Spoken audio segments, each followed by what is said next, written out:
ഹൃദയ ശസ്ത്രക്രിയാ പ്രതിസന്ധിയിൽ സർക്കാരിനെ വെട്ടിലാക്കി കോട്ടയം മെഡിക്കൽ കോളേജ്. ഉപകരണങ്ങൾ തിരിച്ചെടുക്കാനെത്തിയ കമ്പനി പ്രതിനിധികൾക്ക് സ്റ്റെന്റ് ഉൾപ്പെടെയുള്ളവ അധികൃതർ കൈമാറി.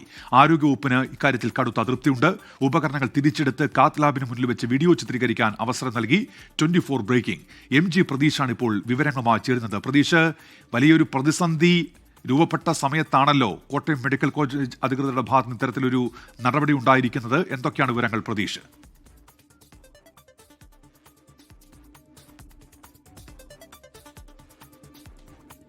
ശസ്ത്രക്രിയാ ഉപകരണങ്ങൾ തിരിച്ചെടുക്കാൻ വിതരണ കമ്പനികൾ തീരുമാനിച്ചത്. ഇതിൽ Thiruvananthapuram medical college, Kottayam medical college, Kozhikode medical college, ഒപ്പം എറണാകുളം ജനറൽ ആശുപത്രി, ഈ ആശുപത്രികളിലാണ് ഒരു പ്രതിസന്ധിക്ക് കാരണമായി ഉണ്ടായിരുന്നത്. പക്ഷേ മറ്റ് മെഡിക്കൽ കോളേജുകളുമായി നടത്തിയ ചർച്ചയിൽ കുറച്ച് സമയം ഈ ഉപകരണങ്ങൾ തിരിച്ചെടുക്കുന്നതിൽ വിതരണ കമ്പനിക്കാർ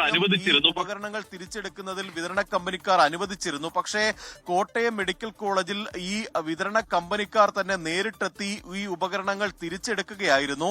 ഈ കോട്ടയം മെഡിക്കൽ കോളേജ് അധികൃതരുടെ ഭാഗത്ത് തന്നെ ഇക്കാര്യത്തിൽ ഗുരുതര വീഴ്ച സംഭവിച്ചു എന്നതാണ് ആരോഗ്യ വകുപ്പിന്റെ നിയമനം. കാരണം മറ്റ് മെഡിക്കൽ കോളേജുകളിലെ ആശുപത്രി സൂപ്രണ്ടുമാർ ചർച്ച നടത്തി കൂടുതൽ സമയം തേടിയപ്പോൾ കോട്ടയം മെഡിക്കൽ കോളേജ് ആശുപത്രി അധികൃതർ ഈ ശസ്ത്രക്രിയ ഉപകരണങ്ങൾ വിതരണ കമ്പനിക്കാർക്ക് കൈമാറി എന്നുള്ള ആക്ഷേപമാണ് പ്രധാനമായും ഉയരുന്നത്. അതിനൊപ്പം തന്നെ ഈ വിതരണ കമ്പനിക്കാർ ഉപകരണങ്ങൾ തിരിച്ചെടുക്കുകയും ഈ ആശുപത്രിയുടെ കാത്ത് ലാബിന് മുന്നിൽ വെച്ച് തന്നെ അത് വീഡിയോ ചിത്രീകരിക്കുകയും ചെയ്തു. ഇതാണ് വലിയ വിവാദമായിരിക്കുന്നത്. ആരോഗ്യ മന്ത്രിക്കുൾപ്പെടെ ഇക്കാര്യത്തിൽ കടുത്ത അതൃപ്തിയുണ്ട്. ഏത് തരത്തിലാണ് സൂപ്രണ്ടിൽ നിന്ന് അത്തരത്തിലൊരു സമീപനം ഉണ്ടായത്, അല്ലെങ്കിൽ അത്തരത്തിൽ വിതരണ കമ്പനിക്കാർക്ക് ഈ നേരത്തെ ലഭിച്ചിരുന്ന ഈ ഉപകരണങ്ങൾ വിതരണ കമ്പനിക്കാർക്ക് കൈമാറാനുള്ള ഒരു നിലപാട് എന്തുകൊണ്ടാണ് കോട്ടയം മെഡിക്കൽ കോളേജ് അധികൃതർ സ്വീകരിച്ചത് എന്ന കാര്യത്തിൽ ആരോഗ്യവകുപ്പ് വിശദമായ പരിശോധന നടത്തും. ഇക്കാര്യത്തിൽ കോട്ടയം മെഡിക്കൽ കോളേജ് സൂപ്രണ്ട് കൂടുതൽ പ്രതികരണത്തിന് ഇതുവരെയും തയ്യാറായിട്ടില്ല.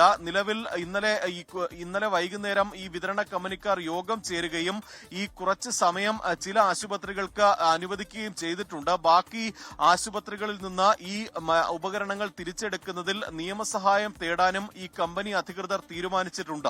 ശരി, MG പ്രതീഷാണ് തിരുവനന്തപുരത്ത് നിന്ന് വിവരങ്ങൾ നൽകിയത്. ലോകത്തെവിടെയായാലും ഏത് സമയത്തും 24 വാർത്തകളും ഓഗ്മെന്റഡ് റിയാലിറ്റി പാക്കേജുകളും എക്സ്പ്ലെയിനറുകളും വിശദമായി കാണാൻ ഞങ്ങളുടെ YouTube ചാനൽ നിങ്ങൾക്ക് സബ്സ്ക്രൈബ് ചെയ്യാം.